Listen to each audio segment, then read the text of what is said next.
Welcome to part 15 of Tutomania, where I teach you all about King Tutankhamun in celebration of 100 years since his tomb was discovered. I hope you all enjoyed the 100th anniversary. I'm sorry I've been gone for the whole week. I have been very sick, but don't worry, we have so much more that we have to talk about in preparation for the opening of the tomb at the end of the month.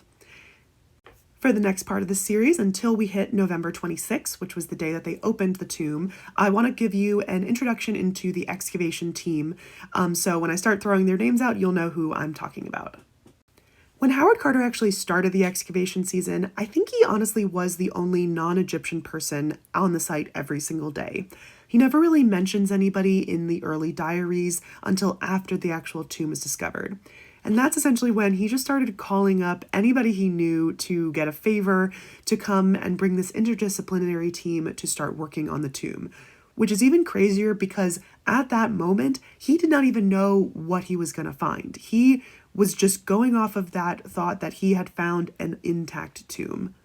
It's very baffling to me that he kind of jumped the gun so well and built an incredible team to be able to properly handle this tomb, because he honestly could have found a heavily looted tomb that was then resealed by the priests, and so essentially it would have been kind of empty when they opened it.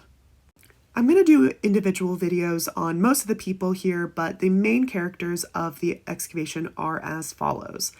Carter was the main excavator, and he was pretty much there almost every day of the week. Not even joking you, I think he was there on Christmas.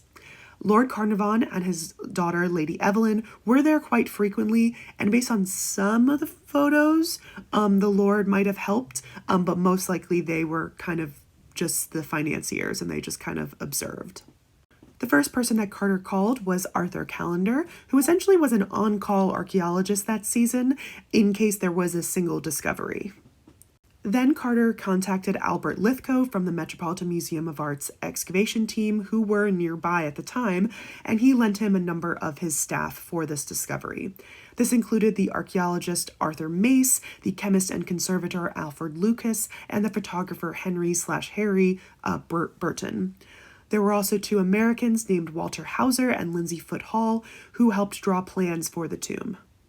And we absolutely cannot forget the native Egyptians who helped them. Unfortunately, many of their names have been lost to time, which is just so maddening. But we do know the names of some of the foremen that were in charge of many of the other Egyptians.